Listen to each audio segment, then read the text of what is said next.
Yes, yes, ayo. Itu dia lah, itu.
ñëw na de xaaral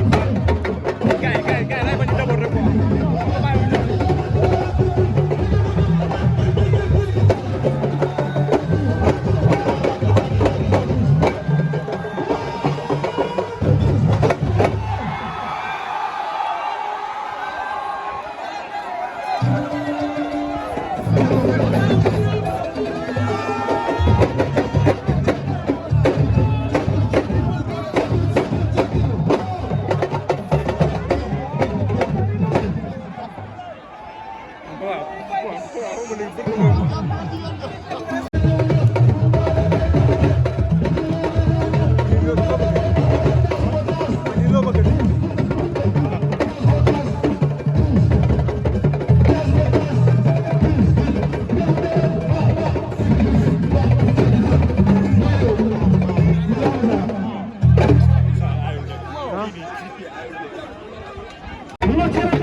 Monsieur Yacine Mbaye premier dégg nga boo arrêté mu neex yéen a ngi taxaw si kanam sabari ñu filmé da ngeen ñu waay tudd waay sinon sa kat sabari ñu gis pusoon waay pusoon Monsieur Yacine Mbaye Daga Faye doomu Modou Lo moo xewle naan ko Petit Lo Lo sura ma ca ndam bokkul yàgg alors yow boo bëree da ngaa war a bëre ndax yow sa mbaay def na fi lu ne Monsieur Yacine Mbaye te Petit Lo moo xew la tala 11 da koy jëli ah da nga naan takki takki takki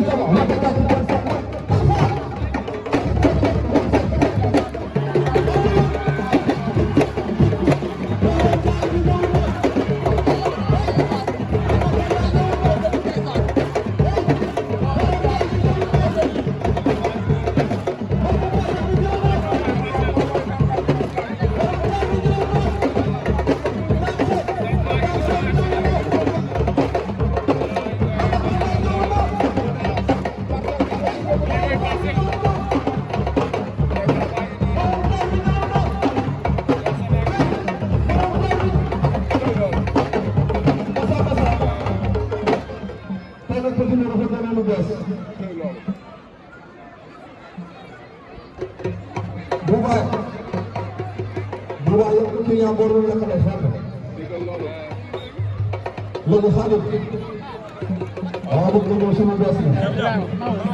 bu ko defee supporter yi daal di Mass Parara noonu borom Cambérène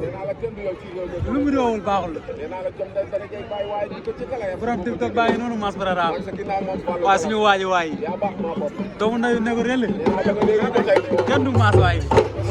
masal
Yeah.